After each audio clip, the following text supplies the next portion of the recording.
Hey guys, Scott Adams here again.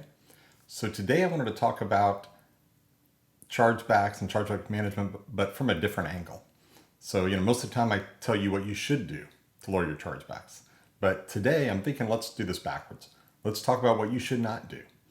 So, a lot of merchants dive into being a merchant without having a whole lot of knowledge about payments and fraud.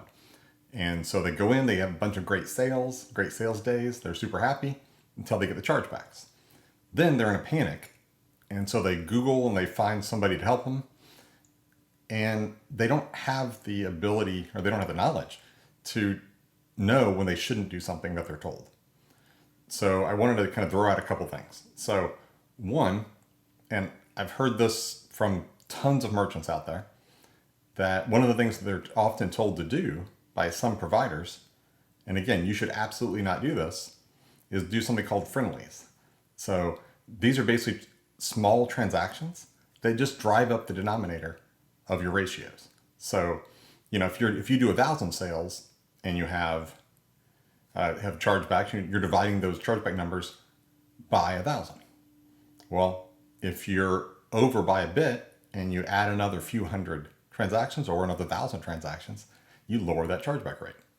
Okay, but again, not saying you should do this, because all this does, one, it's really against the rules, against regulations, and it's quite possibly illegal, because it's manipulating those numbers. Second, even if it was allowed, here's the problem. You've just artificially increased your denominator. And remember, chargebacks tend to come in days to weeks later, and they can come in for as much as 3 months later. So you don't want more of these transactions because it's artificially brought that number up. And then, so sometimes what they'll do is, they'll say to use prepaid cards, or there's even services that do this for you. And so again, absolutely do not do this. All it's going to do is hurt you. So another thing that I've seen merchants do, and I've been told that people tell them to do this, is to store CVVs. So your card code, the CVV, you never want to store that.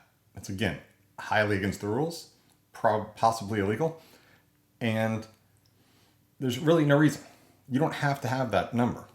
So, when you do recurring, some merchants have told me they thought they had to because it's on a recurring payment. Well, as long as that card has been processed by you before, it'll most likely process again, especially if it's on the same merchant account. So there's no reason to be storing that anyway. And then second, it's not like criminals can't go buy those anyway. So when you use them and get them from, your customers, and you submit it in real time, then you should discard it. And so do not ever store those. Then, more on the marketing side, something that I see quite a lot is, merchants moving those required buttons. So if, for example, the rule is you have to have the terms and conditions and any kind of affirmative actions, like if you're subscribing to something. It has to be really clear in the text, and you generally need to have a checkbox. And that checkbox needs to be above the button, not below it, not hidden somewhere, and it cannot be pre-checked. Those are probably the 3 biggest things I hear about, and I hear that some vendors will actually tell merchants to do this, and really do not do it. These things will just end up getting you in trouble. So I guess that is it for today. So hopefully this helps, and let me know if you have questions. And again, do not do the things I just said. Thanks a lot.